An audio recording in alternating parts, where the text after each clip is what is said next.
The gunshot that tore through the evening air rattled the windows of Amelia Gardner's bedroom as she pinned her honey blonde hair atop her head. April 1875 had arrived in Madisonville, Texas, with unusual violence even for a frontier town. At 20 years old, Amelia was accustomed to the occasional disruption, but tonight's commotion sent her heart racing for reasons beyond the unexpected noise. Tomorrow would mark the day she'd meet her future husband, a man she'd never spoken a word to, chosen by her father in desperate times. "Amelia," her father's voice called from downstairs. "Are you decent? We need to discuss tomorrow's meeting with Mr. Harlow." She sighed, securing the final pin in her hair. "Coming, father." The mirror reflected a woman she hardly recognized anymore. Once full of laughter and spirit, her green eyes now held a wariness that had grown since her father announced the arrangement 3 weeks prior. Tucking a stray strand behind her ear, she smoothed her cotton dress and descended the narrow staircase of their modest home. George Gardner stood by the hearth, his weathered face illuminated by the flickering flames. Once a prosperous rancher, drought and poor investments had reduced him to a shadow of his former self. Their ranch, once spanning 800 acres, had dwindled to a mere 100, barely enough to sustain them. "There you are," he said, his voice gentle but firm. "I've received word that Mr. Harlow will arrive by noon tomorrow. He's eager to finalize our arrangement." Amelia's stomach twisted. "You mean your arrangement, father? I've had no say in the matter." Her father's shoulders slumped. "You know our situation, Amelia. Without this marriage, we'll lose everything. Jeremiah Harlow owns the largest ranch in the county. 2,000 acres of prime grazing land, and he's willing to absorb our debt in exchange for your hand. And my freedom," she added softly. "You've heard the stories about him. How he treats his workers, how his last wife rumors," her father cut in, though his eyes betrayed his own doubts. "People talk when a man has wealth. His wife died in childbirth. It was a tragedy, nothing more." Amelia approached the window, gazing out at the dusty Main Street. "He's 45 years old, father, more than twice my age. Age brings wisdom, stability, and cruelty, from what I've heard." She turned to face him. "Will you truly sell your only daughter to a man known for his brutality, simply to keep land that isn't even producing?" Her father's face hardened. "This isn't about land, Amelia. It's about survival. Your mother would have understood." At the mention of her mother, who had passed 5 years earlier from consumption, Amelia fell silent. The weight of her father's expectations pressed down upon her shoulders like a physical burden. "Get some rest," he said, his tone softening. "Tomorrow is an important day." After he retreated to his room, Amelia remained by the window, watching as the town settled for the night. The saloon across the street still buzzed with activity, piano music drifting through the air.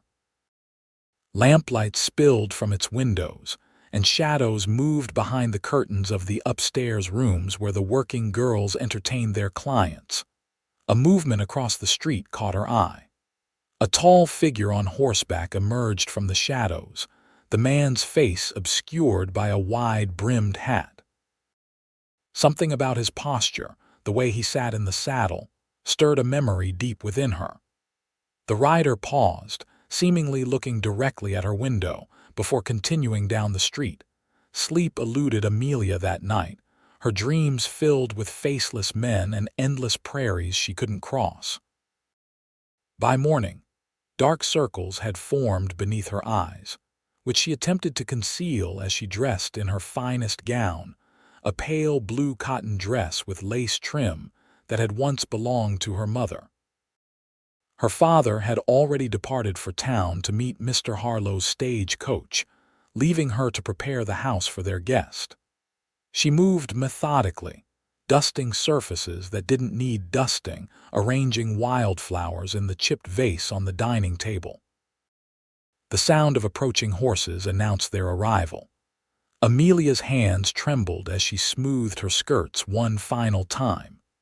Through the window, she saw her father's wagon followed by a magnificent black carriage pulled by 4 matching horses. The carriage door swung open before the driver could assist, and a large man stepped down. Jeremiah Harlow was even more imposing than the story suggested.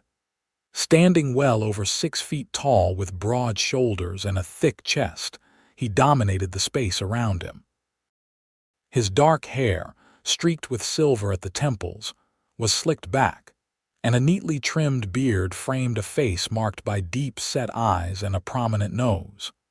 He wore an expensive suit that strained slightly at his muscular build, and a gold watch chain glinted in the sunlight.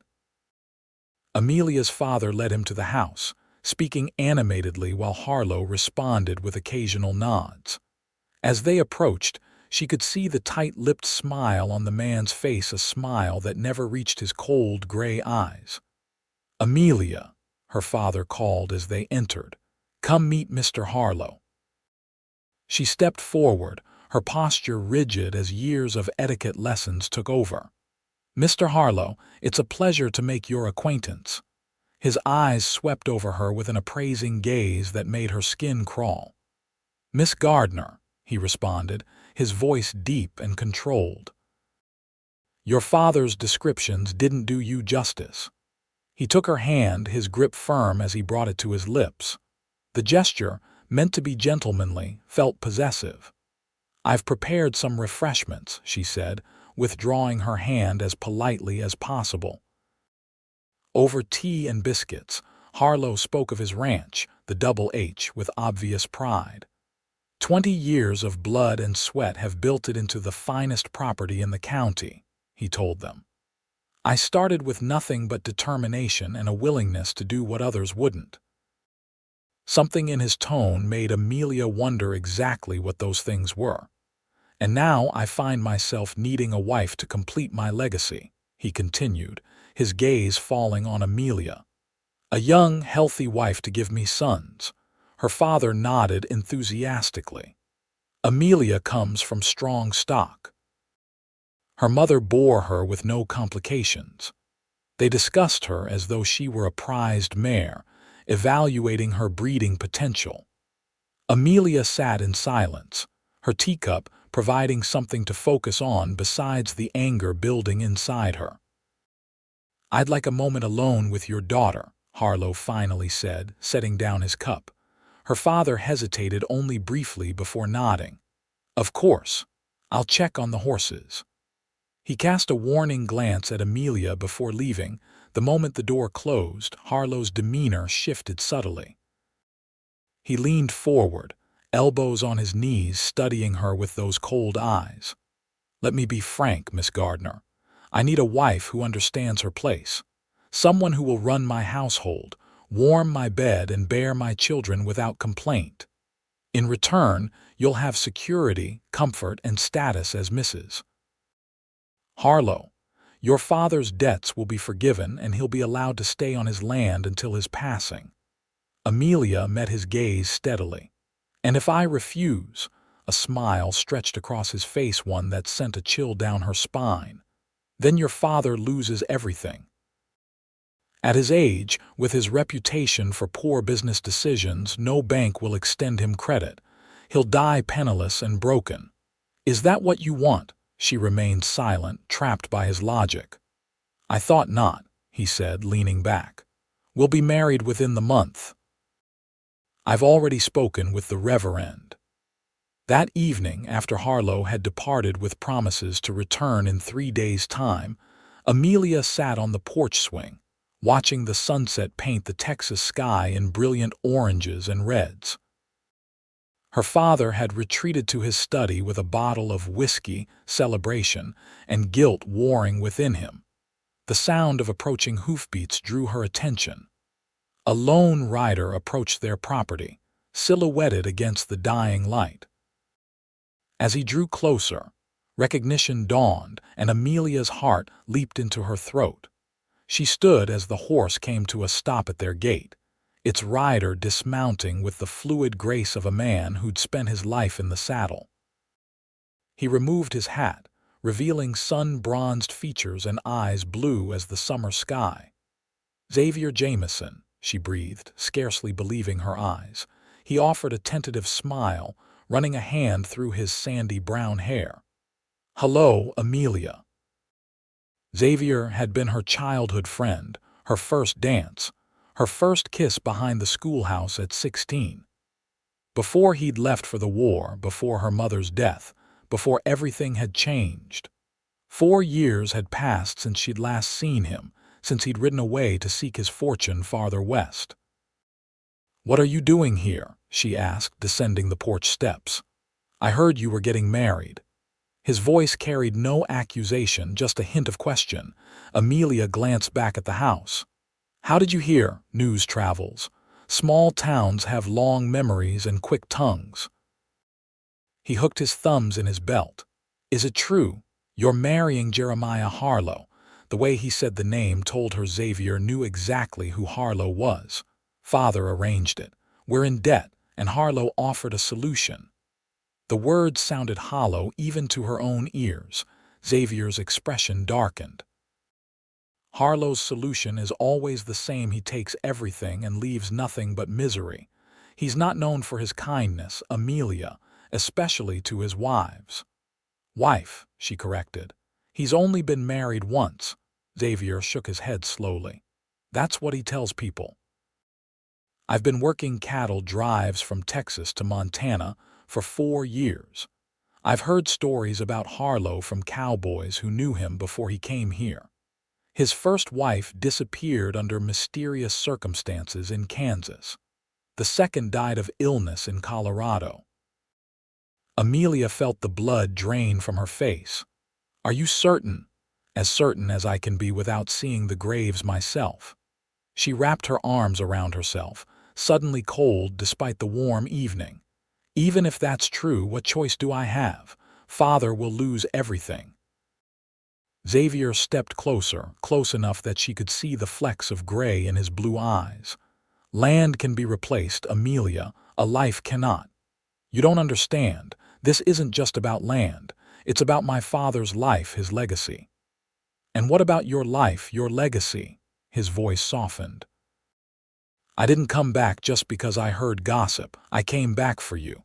Before she could respond, the front door opened and her father appeared, squinting into the twilight. "Amelia, who are you talking to?" His eyes found Xavier and recognition dawned slowly. "Jameson, is that you, boy?" Xavier replaced his hat and nodded respectfully. "Evening, Mr. Gardner. What brings you back to these parts?"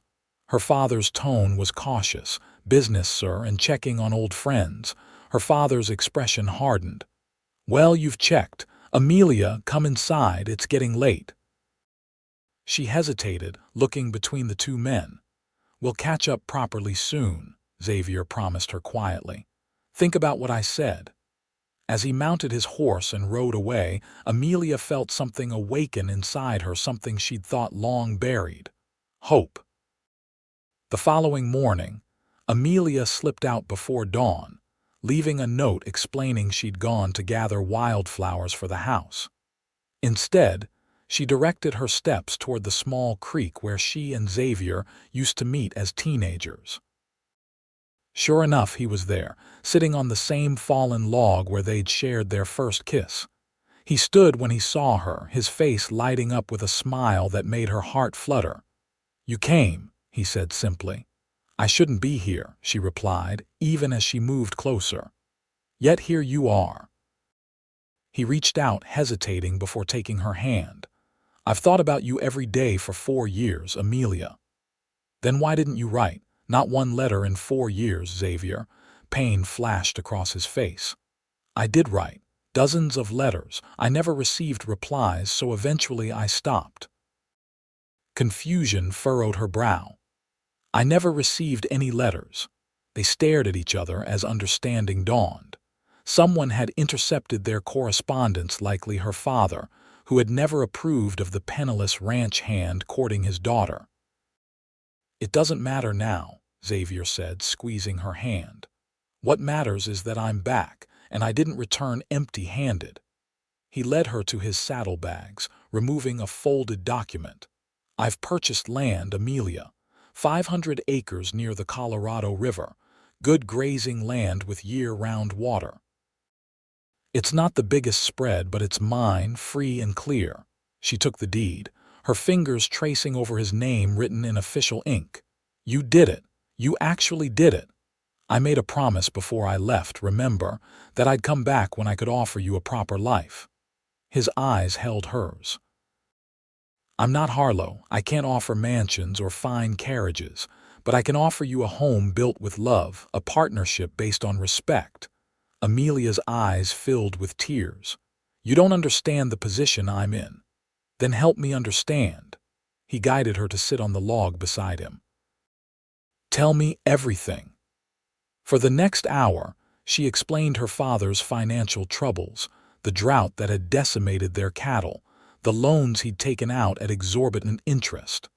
How Harlow had appeared like a dark savior, offering to absorb their debt in exchange for her hand. Xavier listened without interrupting, his face growing increasingly grim. When she finished, he stood and paced along the creek bank. There are other solutions, he finally said.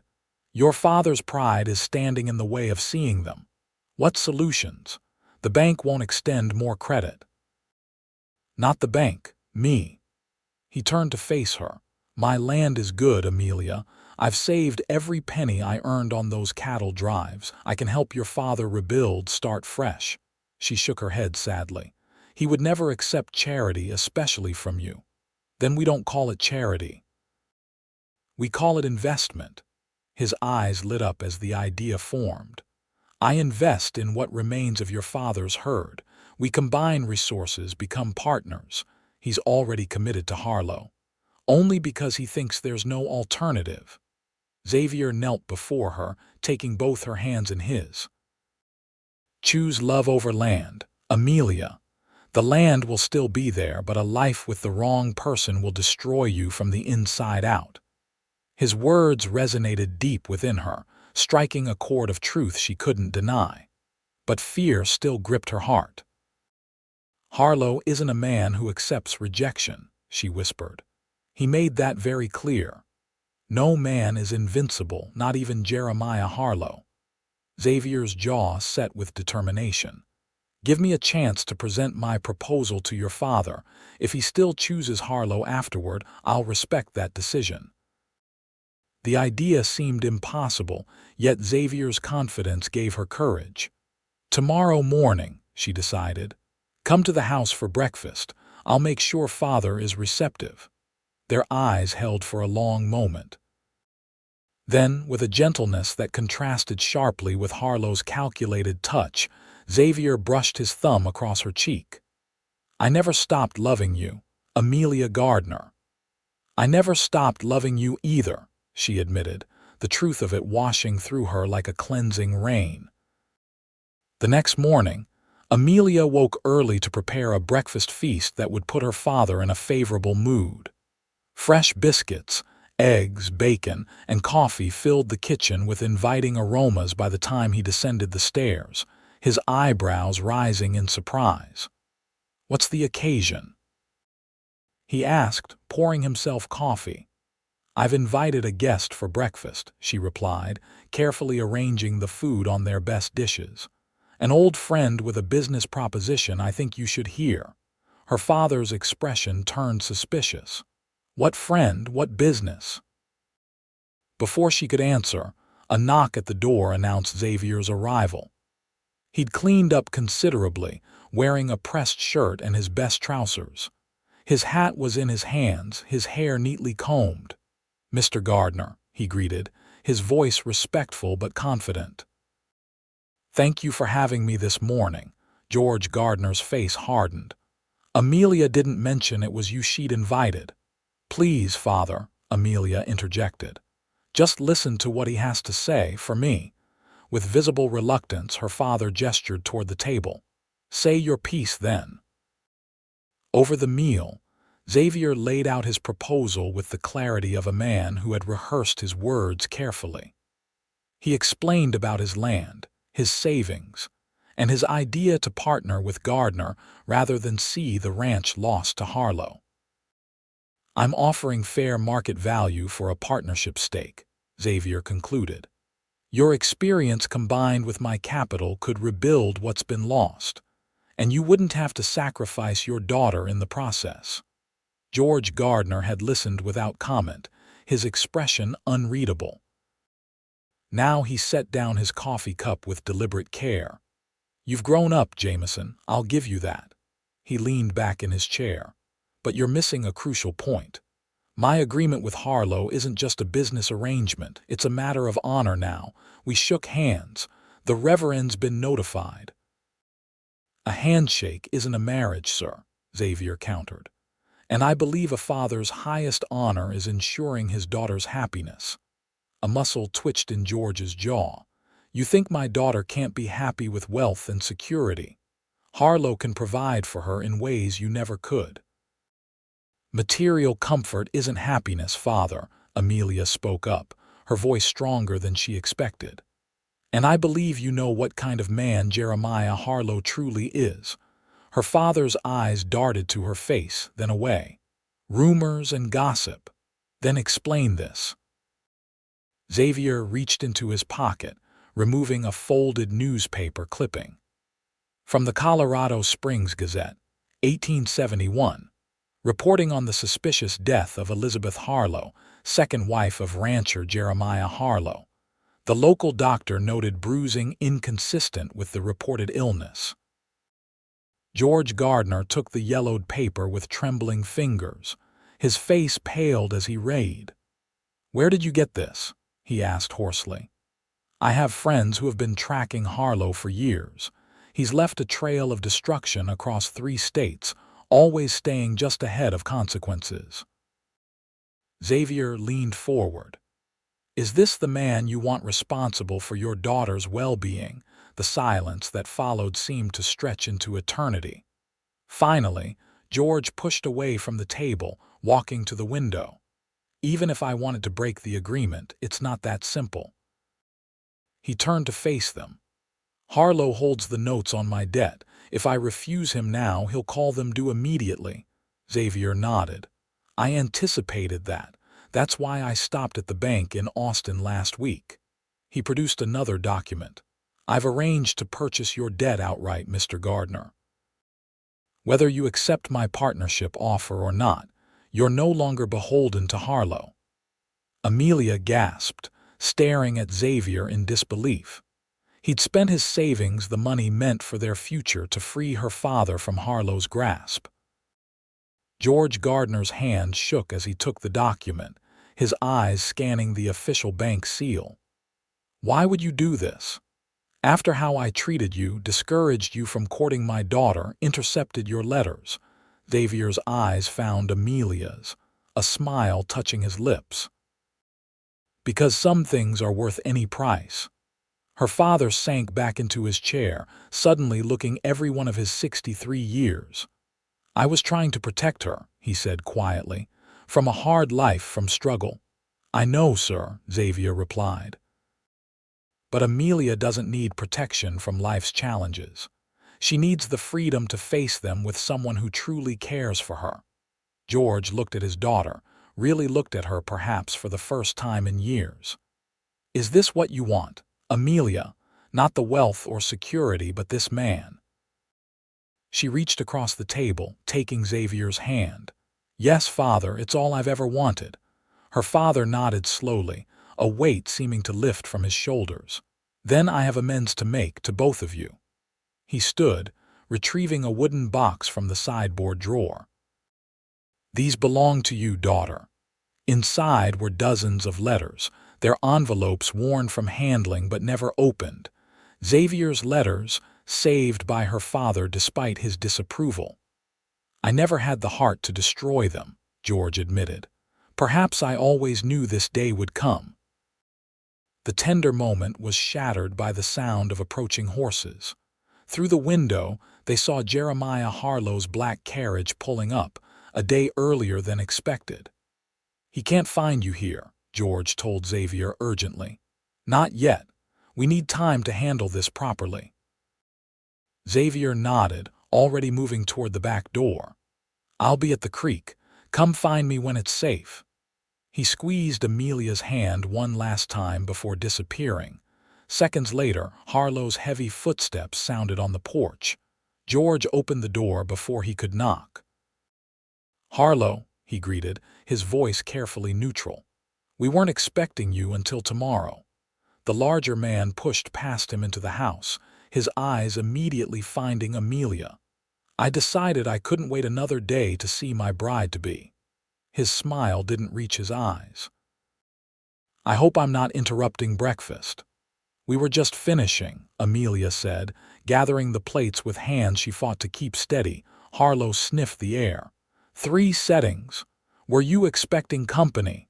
"The Reverend joined us," George lied smoothly, "discussing the ceremony."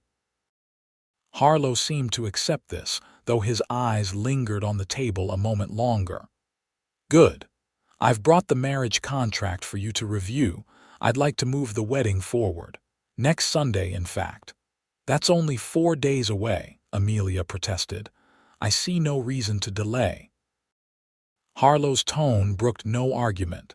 "Unless there's some impediment I'm unaware of." The way he emphasized the word made it clear he suspected something amiss. Amelia exchanged a quick glance with her father. "No impediment," George replied, gesturing to the sitting room. "Let's review your contract." While the men retreated to discuss terms, Amelia slipped outside under the pretense of hanging laundry. Her mind raced. 4 days. They had 4 days to resolve this situation before she would be legally bound to Harlow. As she pinned a sheet to the line, movement near the barn caught her eye. One of Harlow's men, not the driver but another who had accompanied the carriage, was circling their property with the deliberate movements of someone searching for something or someone. Her blood ran cold. Had Harlow somehow discovered Xavier's return? Was that why he'd arrived early, bringing men with him? She forced herself to continue her task naturally, though her heart hammered in her chest. When she returned to the house, she found her father alone in the sitting room staring at a glass of untouched whiskey. "Where's Mr. Harlow?" she asked. "Gone to speak with the Reverend personally." Her father looked up, his face grim. "Amelia, the contract he brought. It's not what we discussed. It grants him complete control of my land immediately upon your marriage, not after my passing. And there are clauses about your behavior, obedience." He couldn't continue, shaking his head in disgust. "I couldn't sign it. Told him I needed time to review it properly." But he was insistent, almost threatening. "He knows something's changed," she said quietly. "One of his men was searching the property." George Gardner's face hardened with resolve. "Then we need to act quickly. Harlow isn't a man who gives up what he considers his." He stood, reaching for his hat. "I'm going into town to speak with Judge Wilson. He's no friend of Harlow's. If I explain the situation, show him the newspaper article. And I'll warn Xavier," Amelia decided. "He needs to know we may have less time than we thought." Her father nodded. "Be careful. I don't trust Harlow's men." After her father departed for town, Amelia waited until Harlow's man disappeared around the far side of the property before slipping out the back door and hurrying toward the creek. The path was overgrown, but her feet remembered the way from years of traversing it in her youth. The creek burbled peacefully when she arrived, but Xavier was nowhere to be seen. Their fallen log sat empty, no sign of recent occupation. "Xavier," she called softly, scanning the tree line. Movement from behind a large oak caught her attention. Xavier emerged, his expression alert, one hand resting on the revolver at his hip. "Amelia," he breathed, relaxing slightly. "Is everything all right?" She quickly explained about Harlow's early arrival, the altered contract, and the man searching the property. He's accelerated his timeline, Xavier concluded, his face grim. Which means he suspects something. Where's your father now? Gone to see Judge Wilson. He thinks the judge might help us. Xavier nodded. Good thinking. Wilson's been trying to build a case against Harlow for years. The newspaper article might be enough to convince him to act. A twig snapped somewhere behind them. Xavier's hand returned to his gun as he stepped protectively in front of Amelia. Well, well, a deep voice drawled. Isn't this touching? Jeremiah Harlow stepped into the clearing, a shotgun cradled in his arms. Behind him stood the man Amelia had seen searching their property, also armed. Mr. Harlow, Xavier acknowledged calmly, though Amelia could feel the tension radiating from him. Jameson, Harlow replied, surprising them both with the recognition. I wondered if it was you stirring up trouble. You've been asking questions about me all over the county. Just getting to know my neighbors, Xavier replied evenly. Harlow's laugh held no humor. We both know that's not true. His cold eyes shifted to Amelia. And you, my dear bride, sneaking off to meet an old flame while I'm in town preparing for our wedding. Not an auspicious beginning to our life together. There won't be a wedding, Amelia stated firmly, stepping out from behind Xavier. I know what you did to your previous wives. Something dangerous flashed in Harlow's eyes. Careful, girl, slander is an ugly thing. It's not slander if it's true, Xavier countered. The Colorado Springs Gazette seemed quite convinced of your involvement in Elizabeth Harlow's death. The shotgun in Harlow's hands twitched slightly. Newspaper speculation. Nothing was ever proven. Perhaps because you left town before an investigation could be completed, Xavier suggested. Just as you left Kansas after your first wife's disappearance, a pattern that Judge Wilson might find interesting. At the mention of the judge, Harlow's expression darkened further. Your father's gone to Wilson, has he? He nodded to his man. Find Gardner. Make sure he doesn't reach the judge. The man nodded and disappeared into the woods. You can't stop this, Harlow, Xavier said. Too many people already know. I can stop you, Harlow replied, raising the shotgun. A tragic accident. The jealous former suitor attacking the prospective groom. The bride caught in the crossfire. People will talk for a week, then forget. Time seemed to slow as Harlow's finger tightened on the trigger. Xavier's hand moved toward his revolver, but Amelia knew he'd never draw in time. Without thinking, she lunged forward, shoving the shotgun barrel upward just as it discharged. The blast echoed through the trees, birds scattering in panic. The force knocked her backward into Xavier's arms. Harlow snarled, working the pump to chamber another round, but Xavier had drawn his revolver in the momentary confusion.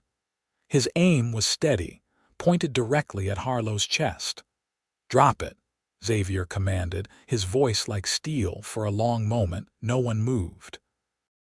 Then, with deliberate slowness, Harlow lowered the shotgun to the ground.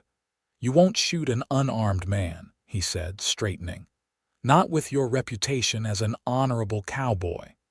You're right, Xavier agreed, not lowering his gun, but I will ensure you face justice for what you've done.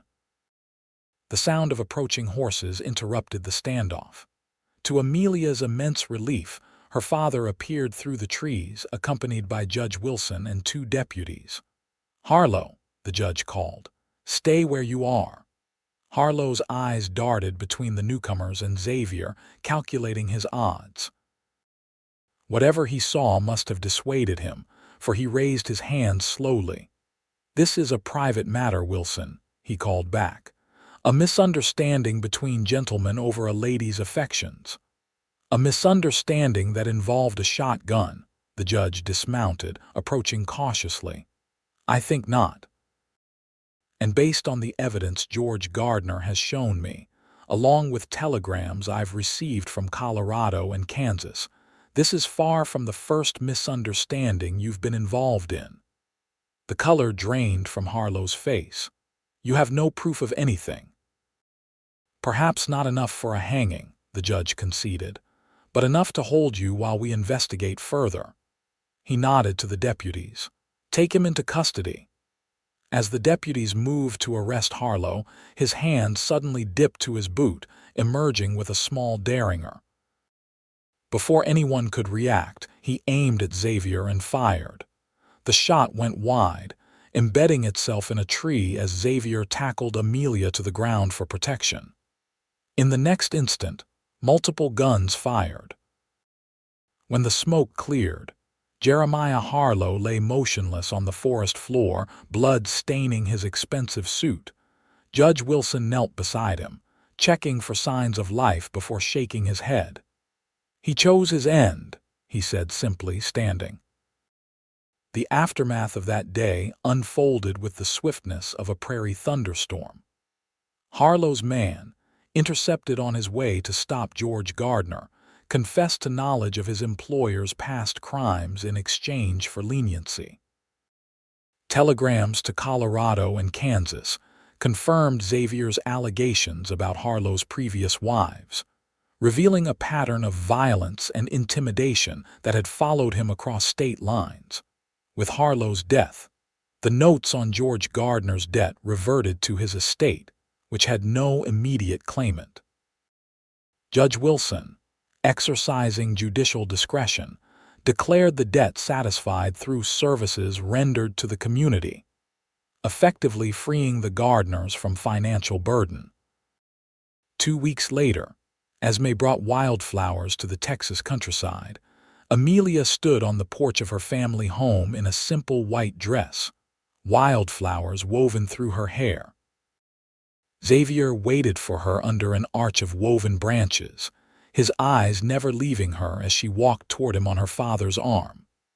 The ceremony was small, just family, close friends, and neighbors who had rallied around them after the truth about Harlow emerged. Judge Wilson officiated, his solemn voice carrying across the gathering as he pronounced them husband and wife. "You may kiss your bride," he concluded with a rare smile. Xavier's hands were gentle as they framed her face. "I told you some things are worth any price," he whispered before their lips met. The celebration continued well into the evening, lanterns illuminating the yard as neighbors played fiddles and banjos. Amelia danced with Xavier beneath the stars, her heart fuller than she'd ever thought possible. "What happens now?" she asked as they swayed together. "Now we build our life," he replied. "Your father's agreed to partner with me. We'll combine my Colorado River property with what remains of your family ranch, create something new, something ours, and children." She ventured, a blush warming her cheeks. His smile was tender as he pulled her closer. "As many as you want when you're ready. No rush. We have all the time in the world now." As June arrived, bringing summer's heat to Madisonville, Xavier and Amelia began construction on their new home, a sturdy 2-story structure positioned between the Gardner Ranch and Xavier's property, symbolically uniting the two lands. George Gardner found new purpose in mentoring Xavier on cattle breeding, his experience complementing the younger man's innovative ideas. Together, they purchased new stock, focusing on hardy breeds better suited to the Texas climate. By December, their home was complete, and Amelia filled it with the warmth of family traditions. Her father joined them for Christmas dinner, his smile easier than it had been in years as he presented them with a handcrafted cradle. "For the future," he said with a knowing look that made Amelia blush. Xavier laughed, wrapping an arm around her waist. "Perfect timing, sir. We were planning to tell you tonight." George's eyes widened. "You mean?" Amelia nodded, her hand resting on her still flat stomach. "By next summer, you'll be a grandfather." The joy on her father's face confirmed what she'd always known, that family, not land or wealth, was the true measure of success. July 1876 brought scorching heat to Texas, and with it, the birth of Samuel Gardner Jameson, a strong boy with his father's blue eyes and his mother's determined spirit. Xavier paced outside their bedroom during her labor, nearly wearing a path in the floor before the midwife emerged with news of his healthy son. When he first held Samuel, cradling the tiny form against his chest, Xavier's eyes filled with tears. "He's perfect," he whispered, gently touching the wisp of light brown hair on his son's head. "Just like his father," Amelia replied, exhausted but radiant. Life fell into a rhythm that suited them. While Xavier managed the expanding ranch operations, Amelia balanced motherhood with keeping the ranch's accounts, discovering a talent for business that her father had never encouraged. Together they made decisions, each respecting the other's strengths. When Samuel turned 2, they welcomed a daughter, Elizabeth, named not for Harlow's unfortunate second wife, but for Amelia's mother. Unlike her brother's quiet nature, Elizabeth arrived in the world announcing her presence with lusty cries that Xavier swore could be heard in the next county. "She has your spirit," he told Amelia as their daughter gripped his finger with surprising strength. "God help us all," Amelia laughed. The ranch prospered through careful management and innovative practices Xavier had learned during his years working cattle drives. They expanded gradually, purchasing adjacent land when possible, always with an eye towards sustainable growth rather than empire building. By 1880, the Jameson Ranch had become one of the most respected in the county, known for quality stock and fair treatment of workers. Xavier insisted on paying above average wages, remembering his own days as a hired hand. "A man who's treated with dignity works with dignity," he often said. That philosophy extended to their growing family. They welcomed twin boys, James and Joseph, in the spring of 1881, completing their family of 4 healthy children who filled their home with laughter and occasional chaos. George Gardner lived to see all his grandchildren born, his health improving once freed from the burden of financial worry. He died peacefully in his sleep in 1883, leaving behind a legacy not of land, but a family reconciled and flourishing. As the children grew, Xavier and Amelia made sure they understood the value of both love and land, that one without the other led to emptiness. They told them the story of how they came together, adapting it for young ears but never hiding the essential truth, that choosing love had saved them both. On crisp autumn evenings, the family would gather on the wide porch that wrapped around their home, watching the sunset paint the sky in brilliant hues. Xavier would often find Amelia's hand in the gathering darkness, giving it a gentle squeeze. "Any regrets?" he asked on one such evening in 1885, a decade after they'd stood down Jeremiah Harlow at the creek.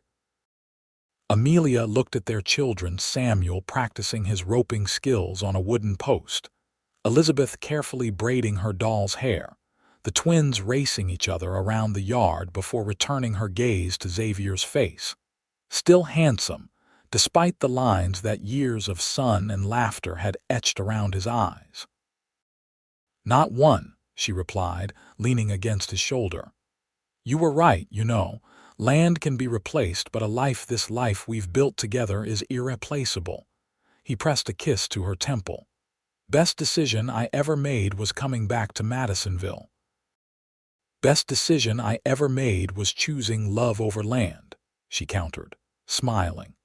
As twilight deepened into night, stars appearing one by one in the vast Texas sky, Amelia reflected on how different her life might have been had she resigned herself to her father's arrangement with Harlow. The thought sent a shiver through her despite the warm evening Xavier noticed drawing her closer. "Cold? No," she said softly. "Just counting my blessings." Those blessings continued to multiply as the years passed. Their children grew strong and capable, each finding their own path while remaining connected to the land and values their parents had instilled. Samuel, the eldest, discovered a talent for breeding horses that complemented the cattle operation. By 18, he was developing a line of cow ponies that caught the attention of ranchers throughout Texas. Elizabeth, as fierce and determined as her mother, fought for and won admission to a teaching college in Austin, returning with modern educational ideas that transformed the local schoolhouse where she taught. The twins, different as day and night in personality, but inseparable in loyalty, found their calling in expanding the ranch's operations to include crops that could withstand the unpredictable Texas weather. By 1895, 20 years after Xavier had returned to Madisonville, the Jameson Ranch had become a model of diversified agriculture, weathering economic downturns that devastated single-crop operations. Their success allowed them to help neighbors during hard times, extending the same compassion Xavier had once shown to George Gardner. On their 20th anniversary, the entire community gathered to celebrate not just their marriage, but the positive influence they'd had on Madisonville. Judge Wilson, now elderly but still sharp-minded, raised his glass in a toast. "To Xavier and Amelia Jameson," he declared, "who proved that the true wealth of Texas isn't in its land, but in the hearts of those who tend it with love." Later that night, alone on their porch after the celebration had ended, Xavier presented Amelia with a small wooden box. Inside lay a gold locket, delicately engraved with their initials. "Open it," he urged. Within were miniature portraits of their 4 children, arranged in a clover pattern. On the opposite side was inscribed, "Love chosen is never regretted." Tears filled Amelia's eyes as Xavier fastened it around her neck. "It's beautiful," she whispered. "Not as beautiful as the life you've given me," he replied, his voice husky with emotion. "20 years ago, I asked you to choose love over land. Every day since, you've shown me the wisdom of that choice." She touched his face, tracing the familiar contours that had only grown dearer with time. "The choice was easier than you think. My heart recognized its home the moment you returned." As they sat together watching the stars, their hands intertwined as naturally as their lives had become, Amelia reflected that true wealth couldn't be measured in acres or cattle or dollars. It was counted in moments like these, quiet understanding between 2 souls who had faced adversity together and emerged stronger for it. In the decades that followed, as their children married and grandchildren came along, Xavier and Amelia remained the heart of both their family and community. They weathered droughts and floods, economic panics and recoveries, always facing challenges side by side. By the dawn of the 20th century, with its automobiles and telephones beginning to transform even rural Texas, they had become elders respected for their wisdom and the living history they represented of a wilder, harder time. In the spring of 1925, 50 years after their wedding under the arch of woven branches, Xavier and Amelia sat together on the porch of the home they'd built, surrounded by 3 generations of descendants. Samuel, now a respected rancher in his own right with silver in his hair, had organized a golden anniversary celebration that brought family members from as far as California and New York. "Did you ever imagine this?" Xavier asked, gesturing to the gathering spread across their front yard. "All these lives that exist because we found each other again," Amelia, her once honey hair now white but her green eyes still bright, squeezed his hand. "I hoped for it, but the reality exceeds even my wildest dreams." As twilight fell and lanterns were lit, casting a golden glow over the celebration, their eldest great-grandchild, a girl of 7 with Xavier's blue eyes, approached them shyly. "Grandma Amelia," she asked, "will you tell us the story again, about how you chose love over land?" Xavier chuckled. "You've heard that old tale 100 times, but it's the best story," the child insisted, "because it's real." Amelia smiled, patting the seat between them. "It is indeed real, little one, and worth retelling." As their great-granddaughter settled between them, other children gathered at their feet, eyes wide with anticipation. Amelia began the familiar tale, her voice strong despite her years. It began with a gunshot on an April evening in 1875, when a young woman faced a choice that would determine not just her future, but the futures of generations yet unborn. Xavier watched his wife as she spoke, his heart full to bursting with the love they had nurtured through a half-century of joys and sorrows, triumphs and challenges. The story she told had shaped not just their lives, but the values they had passed to their children, grandchildren, and now great-grandchildren. That love, freely given and bravely chosen, was the foundation upon which all other good things were built. When she finished, the children dispersed to play in the gathering darkness, their laughter a testament to the legacy of love that had begun with a difficult choice at a creekside so many years ago. Xavier leaned close to Amelia, his voice soft enough for only her to hear. "You know what I'm most grateful for?" "What's that, my love?" she asked, turning to meet his gaze. "That every single day since you chose me, you've continued to choose me." His eyes, still blue though faded with age, held the same devotion they had in youth.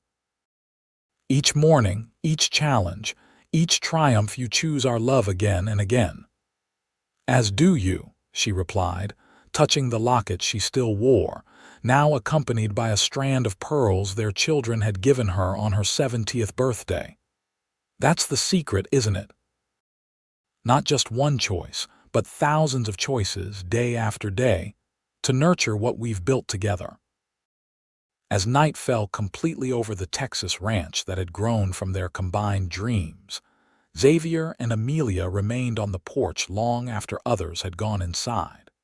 Two figures silhouetted against the warm light of the home they had created, their hands still joined as they had been through 50 years of a love that had proven stronger than any force that had tried to stand against it. In that moment, surrounded by the fruits of their long partnership, they understood with perfect clarity that they had built something far more valuable than land or wealth, a legacy of love that would endure long after they were gone, carried forward in the hearts and lives of all who had sprung from their brave choice to follow their hearts when it mattered most.